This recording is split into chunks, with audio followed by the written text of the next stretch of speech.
Hi, I'm Dr. Caroline Leaf, and welcome to another episode of Cleaning Up the Mental Mess, a podcast dedicated to helping you take back control of your mental health and life. In this episode, I interview Harvard-trained psychologist and life coach, Dr. Sasha Hines, on some of the reasons we're struggling to get a handle on our anxiety and stress, how to unsubscribe from our thoughts, how to handle emotions like frustration and fear during this pandemic, and how to break free from mental blocks. Dr. Hines also shows us that we don't always have to react to life, that we have the capability to create our future and even to blow our own minds. If you enjoy my podcast and want to know how you can help me continue making them possible, please consider subscribing wherever you listen and leaving a 5-star review. And please continue sharing this podcast with friends and family and keep sharing about it on social media. I love seeing what you guys found helpful. And now, on to today's episode.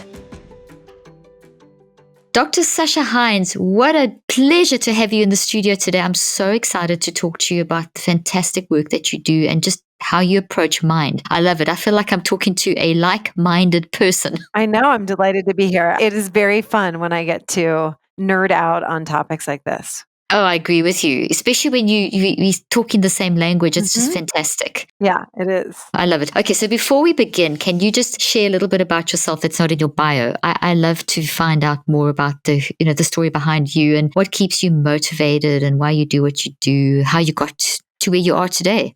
I think the thing that keeps me motivated is, for most of us that have been in, research scientists, there's an element of me-search in the research that we do and trying to solve things that feel questions that we have, trying to solve questions in our own lives. And so my career, I think for me, really has been one of trying to solve this maddening problem of, I know what to do and yet I can't get myself to do it. I love how you say that the paradox of I do what I don't want to do and I don't do what I do want to do. Yeah.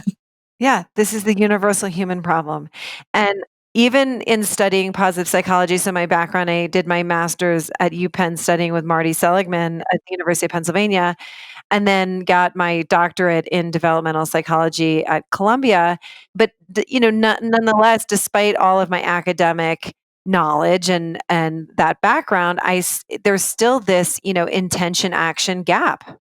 I love it. I love the way you've explained that, and the way you said, what did you say? Self-research, self-search, self-search. Me search. I love it. So you're doing me searching to try and solve the universal paradox. Well, at least try to help people with it, because for me, I felt that personally, this is always kind of, you would always stymie me, and I felt stymied by this. Like, I knew what to do, and in fact, I think it felt even more acute when I went to Penn, and it was the first year that there was even a master's it was the first master's program offered in the world in positive psychology, and we were the first 33 people to get the degree. So here we are, and we fancy ourselves to be pioneers in the field of positive psychology. It was very exciting, and it was such a it was a wonderful year, and just handpicked some of the greatest professors in the field working with us, which was really exciting. And I knew all of these, I knew a lot, and I knew more than most about what are the causes and correlates of happiness and well-being. But I still felt, as I said, I still felt in my day-to-day life, I felt frustrated by my inability sometimes to apply what I knew. Yeah, I totally get that. And you call that the sort of, what do you call it, the mindset gap? And we call it the intention action gap. Yeah. So I have an intention to do something, but I'm not doing it. And I think, even this is a problem for everybody. I mean, think about the billion-dollar industry of weight loss. Everybody knows how to lose weight. That's not the problem. Everybody knows what to do. I mean, there may be many different approaches to it, but the general equation is it's mostly eat less, a little bit of move more, and you'll lose weight. But most people struggle with implementing it, right? So closing the intention action gap is more about your thought. I mean, now I understand this a lot better than I did before, but it's about closing the mindset gap than it really is anything else. I love what you've just said, that closing the gap is to do with your thoughts. Mm-hmm. For 38 years, I have been researching the mind brain connection, and I've done endless research. I have worked with cross culturally in different environments. I spent 25 years like nose diving in South Africa in the areas that had been, besides running a practice and working in corporate medicine stuff, I worked with people that were very underprivileged in the apartheid system and prior apartheid system and the post apartheid system. Mm-hmm. And I say all that to say is that it's mind, it's what we are thinking. And for years, I have tried to talk this language with people that we've got to focus on our thoughts, because we are giving all the techniques. And I remember, Sasha, back in the 80s when it was all the focus was on your brain can't change. I remember posing the question that we can use our mind, our thinking, to change how we function, and it will change the brain because the brain will respond to the mind. They're separate but inseparable. And I remember my professors, except for two, saying to me, that's ridiculous. That can't happen. So I said, okay, watch me. And I took traumatic brain injury patients and there was very little research on them in those days, and they were just written off. And I said, okay, I will take the worst. And I took someone who'd had a car accident for 2 years, for 2 weeks, had car accident, and they were in a coma for 2 weeks. Long story short, I showed that when you change your mind, you change your brain. And so when you say closing the gap is mind related, I love that you say that. Thank you. Yeah, it is. And I think this should be good news for people, because I think there are a lot of people out there that feel demoralized, defeated, depressed, and feel hopeless because they've tried so many times to just change their behavior and it hasn't worked. And they think there's something wrong with them. And there's nothing wrong with them. It's just that we can't change. Our actions follow our thoughts. Our actions are a result of our thinking. And without changing how we think about things, right? It's that we have a psychological immune system that's kind of keeping us stuck in place. I love that. So maybe it starts with our mind. And you talk about, and that's one of the things I wanted to ask you, is you talk about getting unstuck and you talk about flow activities and so on. Is this a good point to bring that up? Yeah. I mean, I think it's something that's so important right now to talk about, especially as everybody is sheltering in place and staying at home and trying. And I think that we're dealing with psychic entropy on a global scale right now. Just define psychic entropy for Yeah, people. I mean, it's a fancy academic way of just describing mental chaos, your mind sort of descending into chaos. And really what it feels like to us is really that sense of floating anxiety. So good. That's so well explained. Floating anxiety. You almost can't even identify why you feel anxious. You just feel anxious. It's really because your mind has nothing to focus on. It's your mind is racing. In yoga, people call it monkey mind. It's the same idea. I love it, monkey mind. That's in the meditation literature as well. They use that Exactly. a lot. The monkey mind. It's so, and we see that these clinical trials I've been doing. We use QEEGs because they're so reflective of the energy of the brain, and we see that monkey mind. It's unreal. We see it's like you can see the energy flows like a waterfall instead of like a wave, and it disrupts function. You can't think straight. Right. Exactly. And it becomes very uncomfortable to be present with yourself. That's so interesting. So what do you do about that? How do you deal with that? What's happening is, your thoughts are essentially very diffuse. So what you want to do to manage psychic entropy is to give your mind something to focus on, an objective or something to sort of pull the threads into one, which is what we call the state of mind that we call that is, to the state of flow or engagement. If you're an athlete, you might hear it referred to as being in the zone. But essentially, it doesn't even have to be, you don't have to be a professional athlete to get into the state. It could be someone who loves to draw. You could be someone who gets into that state when they're writing. Someone can get into that state when they're doing any activity or hobby. It just requires that the level of challenge is slightly above your level of skill. So you have to stretch your mind a bit to do it, but not too much that you're feeling stressed and anxious again, right? Because if it's too difficult, it's going to create stress. But so you want to be in that sweet spot. And if it really, I think the easiest way to identify it is watching children when they're playing. I love that. Carry on with that example. That's a Well, great I mean, I think example. I've been watching since, we've been home, and my kids right now, my children are 6 and 9, and my 9-year-old and my 6-year-old both love to build Lego. And my son, who's 9, has been building, really cool. He's been recreating some battles. So he spends all day, it's free time right now, constructing these incredible world. He's creating the invasion of D-Day at the moment, right? So but it's really wild to see what he's done. But if I watch him do it, he's engaged, he's thinking. It's challenging for him because he's like trying to construct something, but he has a lot of confidence in his capabilities of building these things, right? He's handy with it. So, but you can really watch child, he's not sitting there thinking about the future. He's not thinking about what's going to happen tomorrow. He's not thinking about criticizing himself or questioning what someone meant by a comment they made earlier in the day. He's not thinking about anything. In fact, sort of a hallmark of this state of flow is that you almost lose a total sense of yourself. You lose self consciousness. He's totally unconscious of himself. It's almost as if his body doesn't even exist. He's so engrossed in what he's doing, he's merged into the activity. Oh my gosh. You're talking like this and my brain's going ping, ping, ping. I have to share this with Sasha. What you've just said now is totally, we saw this in our clinical trials. We've just been, this particular week, the neurosurgeon I work with on the QEEGs, we saw this exact thing happening. So my theory that I developed 38 years ago is very much around the intelligence of the non-conscious mind, which is very challenging to the current idea of what consciousness is. But essentially, without going into the philosophy, when you talk about getting into the zone and your child like almost losing a sense of self, you see that in the QEEG. You see an increase in what we call the alpha bridge and increase in theta. And it's like, think of a wave in the sea. Think of just before the waves break, it's like a swell. That's what theta is. And it projects you forward. So think of how that swell actually then develops into the big wave, which then crashes on the beach. So theta is that in the zone kind of energy that moves through the brain that it optimizes the energies, the structural functionality and the neurochemistry and everything about the brain. So with your mind, you actually optimize the brain.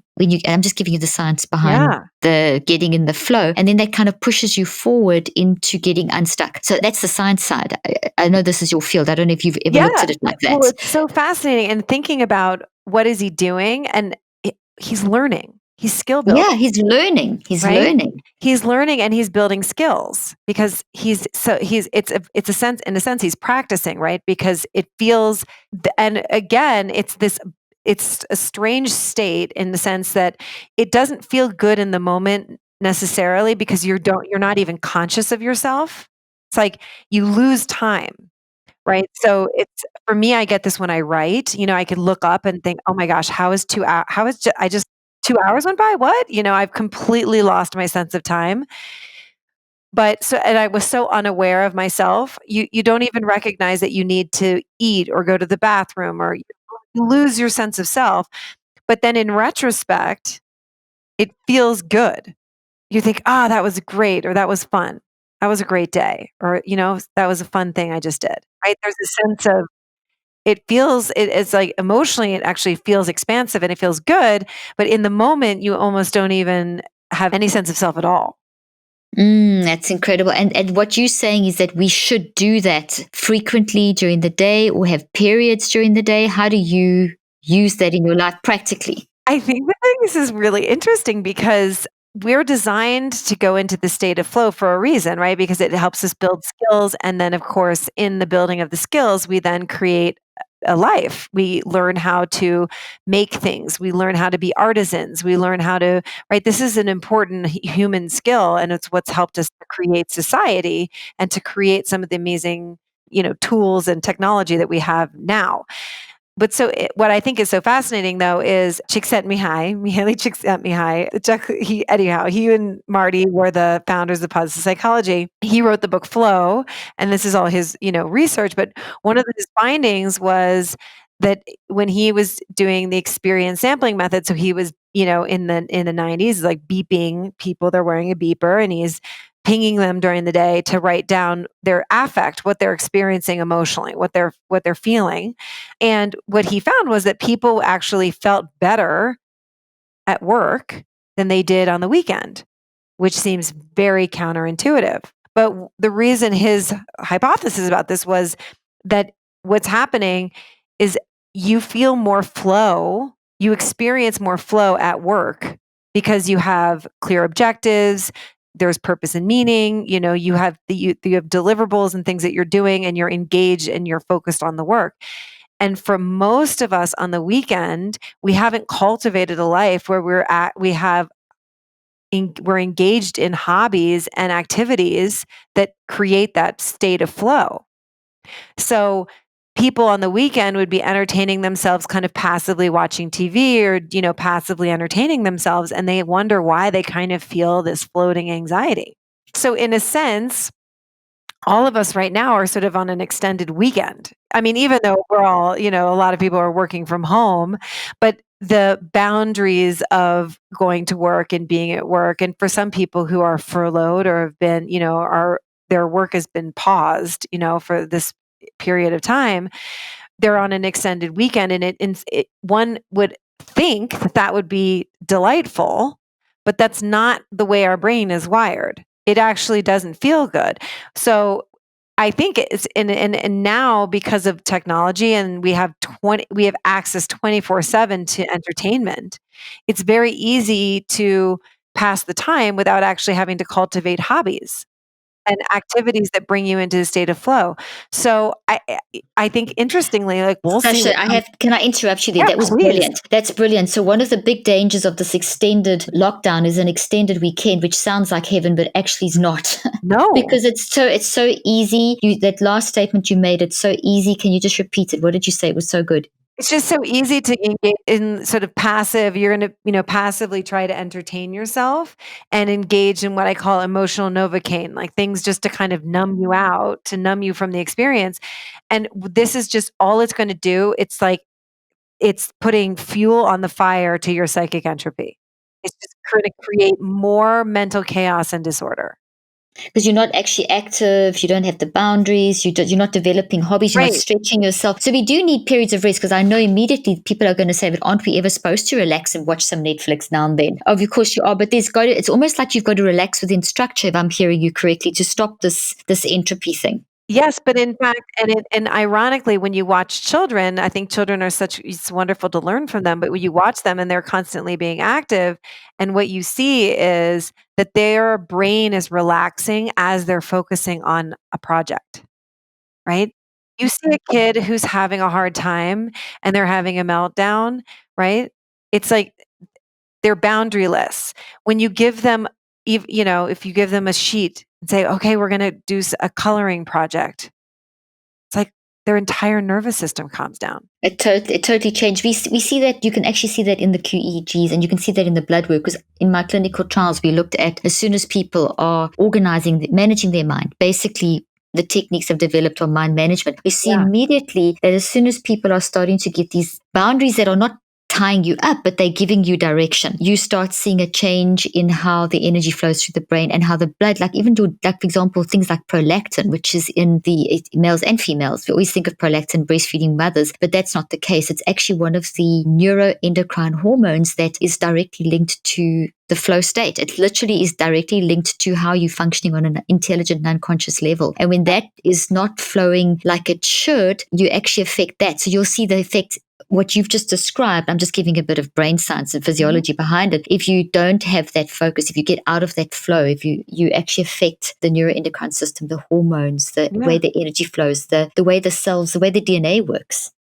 Yeah, it's fascinating. And I think this is a muscle that's been atrophied in an interesting way in our generation. It's fascinating to see people picking up puzzles for the first time in years, or card games or board games, or, go out and doing some gardening, organizing their homes, all these things. And it doesn't have to be, you don't have to be Michelangelo and, painting the Sistine Chapel ceiling. It doesn't have to be a masterpiece. It's just giving your brain, and I think people who knit can understand this, but it's giving your brain something to focus on so that it can relax. Especially as you're talking, I'm thinking of when my kids were growing up, and I've got 4 and they're all big now, they're all in their 20s. And when they sat and watched TV, from from when they could, they would build Lego. They always would build Lego while watching TV. And it was like so it was passive, but there was an action involved. And I got all my patients to do that. And it made such a difference in terms of avoiding the mental chaos. And then Yes. just talking about painting, two of our kids are in New York, other two in Seattle. But then I've got two here with one of their best friends. And they've set up an art section. And these are 22-year-olds and 25-year-olds. We've got a whole section of art, like our lounge area that is with all the art stuff set up. And I mean, as you said, it's not Picasso that's coming out of there. There's some pretty good stuff. Using that energy to do this, and then they're doing like the meals. My youngest daughter's taken over mealtime because I'm so working 15 hours a day at the moment, and she does these incredibly creative meals, like themed, and the detail and the beautiful laying out of the table. I mean, if it was me, we would have just got what I don't know what we would have got for dinner. Something that takes like 3 seconds to make and healthy, but it will be, so it's just, as you're saying, it's like getting in the flow. And she actually, my youngest daughter described that. She actually said that, and my other daughter loves to, also be baking like keto Easter eggs and all these complicated things that are difficult to do, but you're getting in the flow. Absolutely. Cooking is a great one, great activity to get people into a state of flow. And if you think about all of these cooking shows, these competitive cooking shows that we love to watch, we all love to watch, the Great British Baking Show or whatever, what have you. And I think one of the reasons we love to watch it is because you're watching people in a state of flow.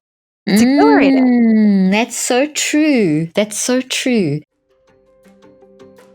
You probably have heard me say that no diet or exercise routine will work unless you get your mind and mindset right. That's why I love Noom. Noom is the habit-changing solution that helps users learn to develop a new relationship with food through personalized courses. Based in psychology, Noom teaches you why you do the things you do and empowers you with the tools you need to break bad habits and replace them with better ones. Noom is not a diet. Rather, it is a tool to help you develop the right mindsets around health, fitness, and food. Noom doesn't tell you what to do and what not to do. It teaches you how to look inside your own mind and make better decisions for yourself. Noom also connects you with a personally assigned goal specialist and community of other Noomers, so you'll have all the support you need to empower your change. You don't have to change it all in one day. Small steps make big progress. Sign up for your trial today at Noom, noom.com/Dr. Leaf. What do you have to lose? Visit noom.com/Dr. Leaf to start your trial today. That's noom.com/Dr. Leaf. The link and details will be in the show notes.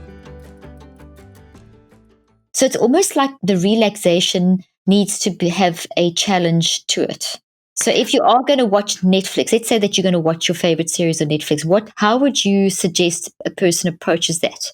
I mean, I think that there's absolutely a time and place if you've had a long day and you want to relax and you're watching a show, but there's a part where you're flipping into the show is, on Netflix, it starts in 3 seconds and you just are compulsively watching another one and another one, and you're not really engaged. Like, if you're not fully engaged in the story, then you're going to be prone to start feeling this restlessness, which is why everyone's like, wait, I want to go to the pantry. I want to go get a snack.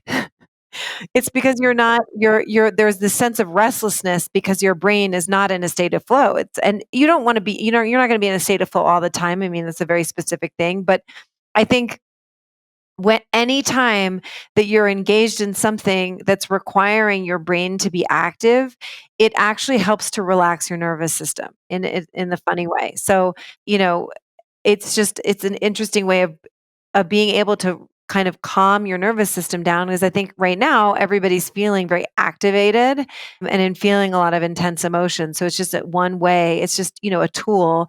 But if you think about the model, I mean, in the authentic happiness model of well-being, which is Marty Seligman's model, the 5 acronyms is PERMA, and P is for positive emotion. These are the components of well-being. So positive emotion, the E stands for engagement. So this flow, being in flow, is essential for your well-being. R is for relationships. The M is for meaning and purpose. And the A is for achievement. So, achievement and goal setting, if you think about achieving goals, is also a way that we focus our psychic entropy as well, right? On a specific end. You have an objective and you're going to go achieve it. So, exercise can be a way of doing that. But if you think about it, 2 out of the 5 components of well-being are directly related to managing psychic entropy.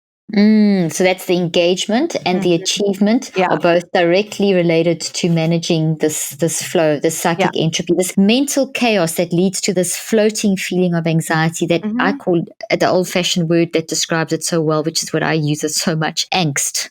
It's such Exactly. a good angst. It's such a great word for explaining that sense of I don't know what's wrong, but I feel edgy and I've got to do something and channel it somehow. And we need to respond to that. That's our mind works through our brain responds to our mind. When we're starting to feel that, it's a signal. We need to respond. And what you've given are some incredibly important points about when you feel that this mental chaos, you feel the floating anxiety, take it as a recognition that there's a bit of mental chaos going on, and you can direct that and get yourself back into a flow state by engaging and trying to achieve something like a goal. You can probably say it way better than I can, but is that kind of a good summary? Exactly. And I mean, most of the work that I do with my clients is primarily on I'm not helping them on what I would say on the action line, like on the level of changing their behavior. I would be looking at what are you thinking that's creating this? What is the mental chaos about? And really trying to sort of pull it apart and understand it and understanding what their thoughts are that are creating uncomfortable emotions for them.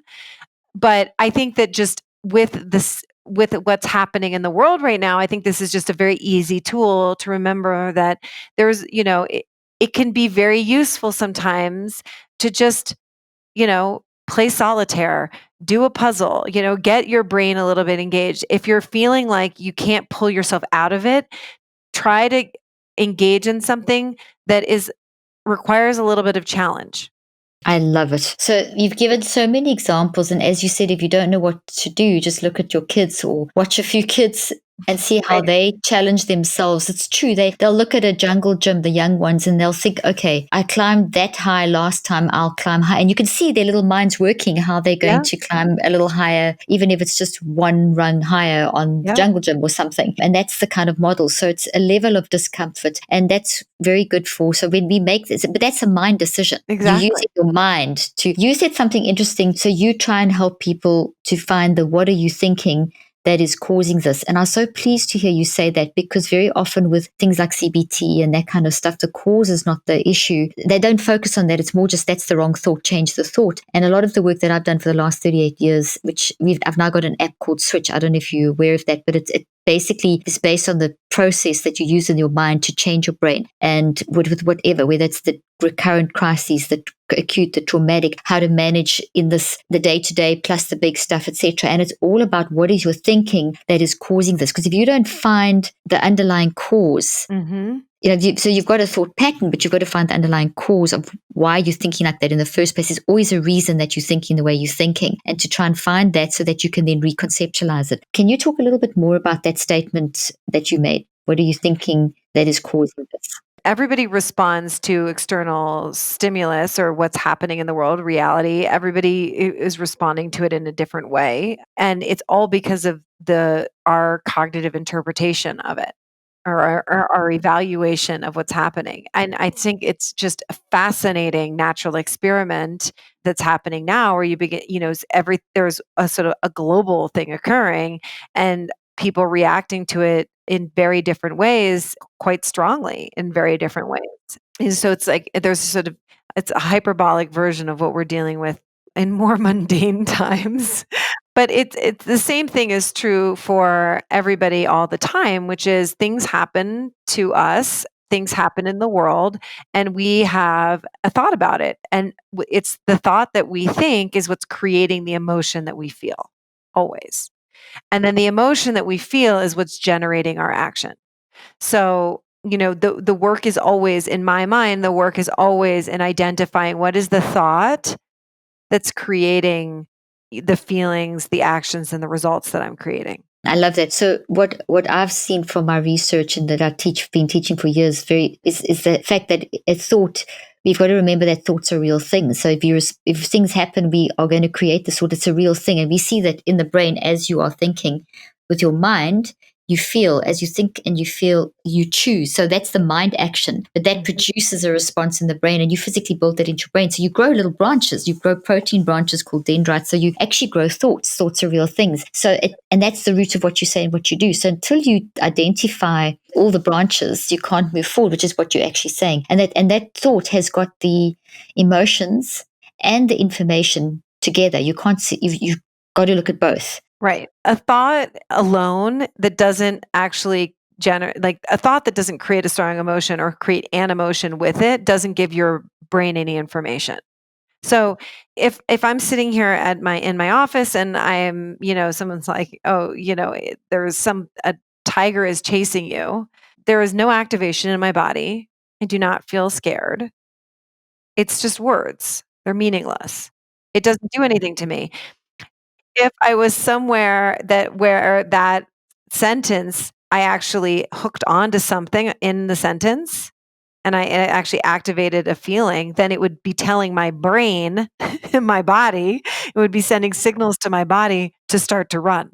But if it's just, a sentence alone without any real kind of cognitive where there's not in sort of an interpretation, any meaningful interpretation of it, it's not going to cause an emotional reaction. Right. So it's like if there's no physical sensation along with the thought, I'm not feeling an emotion. I'm just saying words. But a physical sensation, conversely, a physical sensation without a cognitive evaluation is not an emotion either, right? It's just pain. It's just stubbed toe or, a headache, and it doesn't mean anything other than just an ache in your body. Mhm. Right? And so it's an interesting, I think what's so fascinating about what we're learning about emotions is that, that we are essentially we're the architect of our emotional experience as well. Just super fascinating. Yeah, yeah. Yeah, I totally agree with that. And that's something that I've been teaching for years. I totally agree. I love how you said that we the architects of our emotions. That's really good. But that's like so your thought plus your emotion is what that's giving the two together is the information about what we should be doing.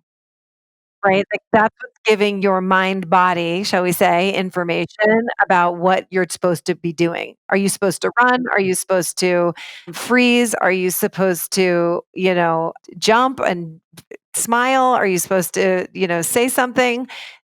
That's what we use as the information to prompt our actions. Fantastic. I love it. Talking about the information to prompt our reactions, think of the information they're getting now. Listen, we could go on all day, but I want to end with start wrapping up with what I think is a very significant question. The information that people are losing people. There's a lot of grief. Mm-hmm. So what advice could you give to those who may be struggling with those emotions that they're dealing with of grief in this time? If they've lost someone, or someone's really sick at the moment, or loss of job, financial security, routine, all the stuff that we know is just rampant at the moment.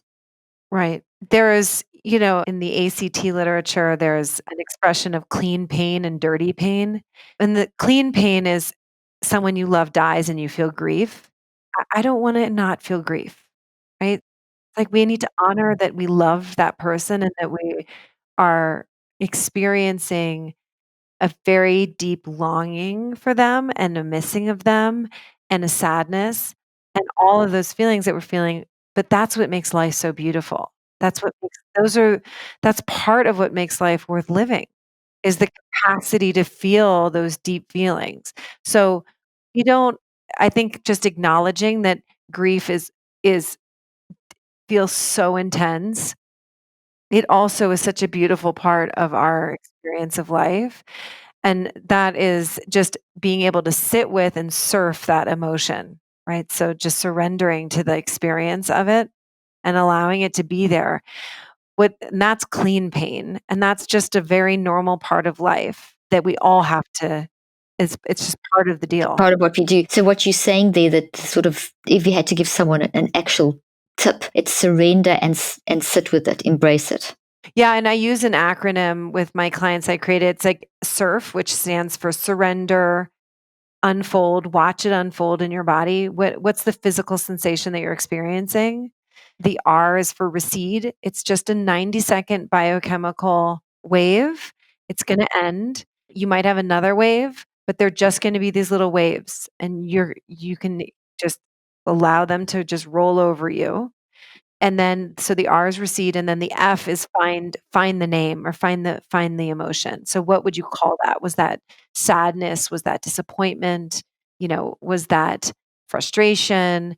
And just to get to know yourself and to understand your emotional landscape in a way that maybe you didn't know before. Very good. That's lovely. I really like that. So, surrender, unfold, Yeah. recede, and find the emotional, the name of it. Label So, it, and even in just the labeling of it, and do the labeling of it at the end, because you wanna just try to turn the thinking off and just experience it physically.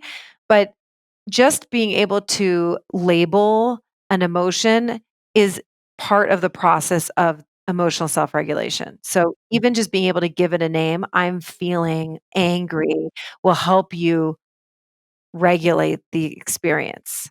absolutely. We see that change directly Mhm. in that mind exercise, that mind stuff you will see in the blood and the brain. You'll see it first on an unconscious level in the Yeah. brain, and then you'll see it following the conscious a few seconds later, and so on. So Yeah. that's really good. I love that. I love that. So that's the clean pain, and then you've And got then the dirty dirty pain pain. is resisting those things, right? So it's I shouldn't grief is unbearable. I don't wanna feel grief.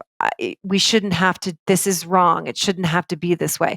All of the resisting of it is what creates the dirty pain, meaning you're already feeling grief, and then on top of the grief, you're feeling angry, all of the other emotions like resentment, anger, frustration, all of those things on top of the grief, as opposed to just allowing yourself to sit there feeling sad. So you're kind of fighting it. So the dirty pain is you're fighting it instead of allowing yourself to sit with it. Right. For some people, they're just very uncomfortable with intense emotions, and they may be feeling of an uncomfortable feeling that they don't want to feel, whether that's vulnerability or helplessness. Those are uncomfortable for people. So when we engage in dirty pain, that means just that that this when we're shoving it away and we're disconnecting from it and we're trying to avoid feeling it, unfortunately what we end up doing is we perpetuate it. We make it more intense, or we and in some way the numbing of it, right? It prolongs it. Absolutely, and that's another thing that we saw in the clinical trials is and in this research on this neuroscientific research is that it's as soon as it happens, you're aware. As soon as you're aware, you're always changing something. So you're either changing it into something that you can manage or something that you don't manage, but it's still there. So it goes into an unconscious, even more toxic. So if you go into the dirty pain and you avoid allowing yourself to immerse yourself in it, allowing yourself just to go through the process, it'll still go into it doesn't go away. It still goes into an unconscious mind, but it's even stronger. You're actually giving it the wrong kind of toxic energy. And that's what people don't kind of realize. And then they go from one suppression to the next. I'm sure you've seen that in your practice with your patients. That's kind of where the addictions very often can come Of in. course, because it creates a sort of numbing of the soul, right? So because if you're unwilling to feel what happens is if you're unwilling to feel the more uncomfortable emotions, you're also then limit your ability to feel the more expansive emotions. So your emotional repertoire becomes very narrow. I love that. I love the way you said that. Limiting the emotional repertoire. Yeah. Goodness, this has been incredible. I love how you've been explaining this, and you've given so many great tips and points for people to get into that flow. I had so many questions, as you know, so we'll have to do this Oh, again. I love it. I love what you do too, and now everyone has an excuse to pull out their old jigsaw puzzle. Exactly, and jigsaw puzzle, and go and cook up a storm, and do whatever. Exactly. Go become Picasso, and all Go these learn great how to things. garden. Go play Lego. I believe there was a lot of, I don't know if you saw this, but early on in isolation, there was suddenly a run on baby chicks. People were buying little chicks and seeds and like planting gardens and raising their chickens to get Yes, fresh eggs. I mean, this is fantastic. it Just is get a cow fantastic. in, cow in your patio.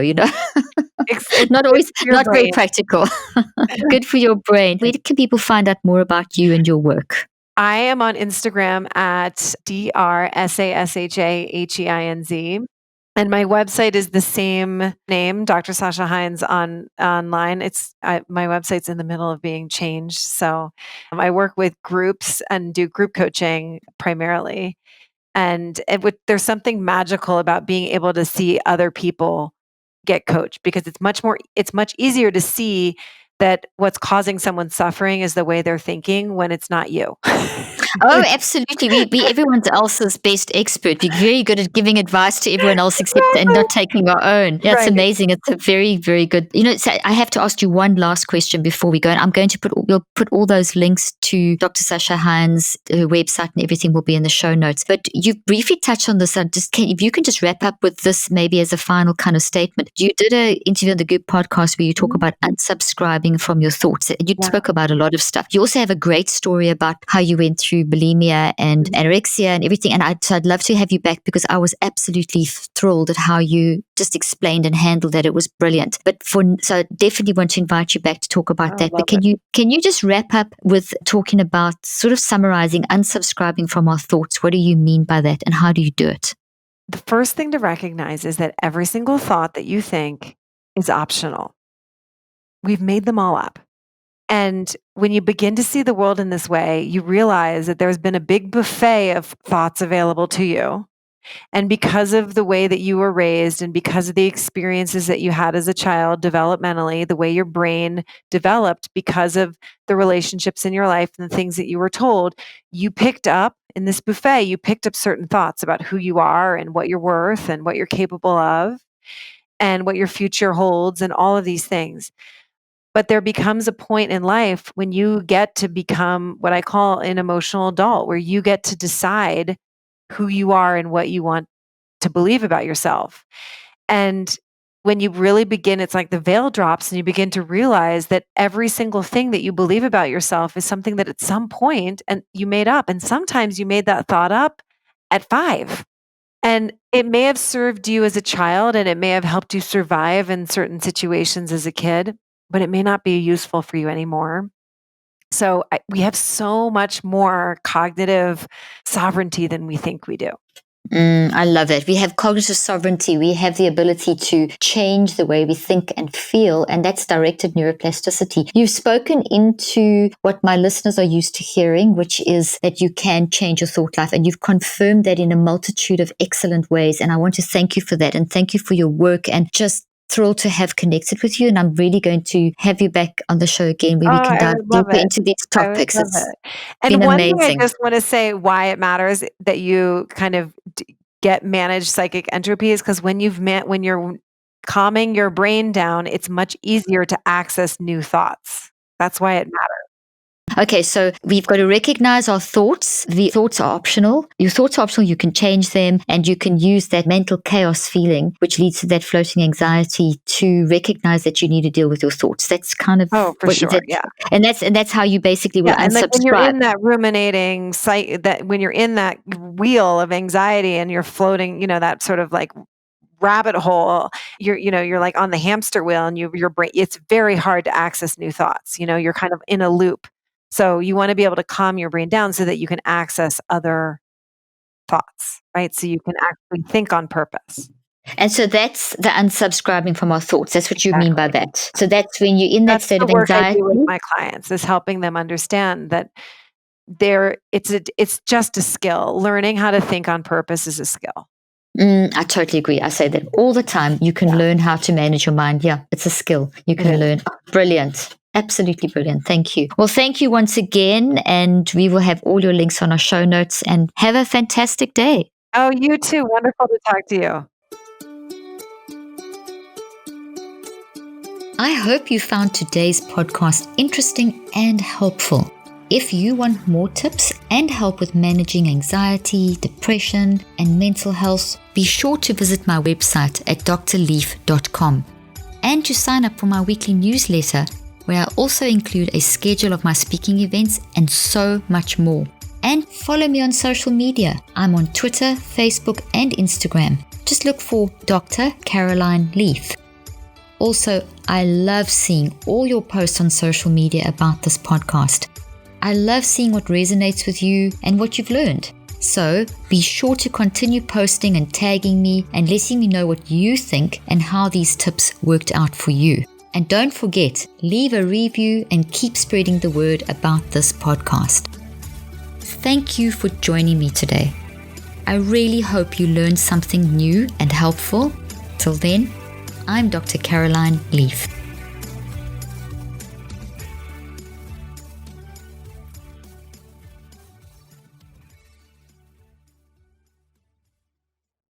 This podcast represents the opinions of myself and my guests. The content here should not be taken as medical advice. The content here is for educational and informational purposes only. Please consult your healthcare professional for any individual medical questions you may have. While we make every effort to ensure that the information we are sharing is accurate, we welcome any comments, suggestions, or corrections of errors.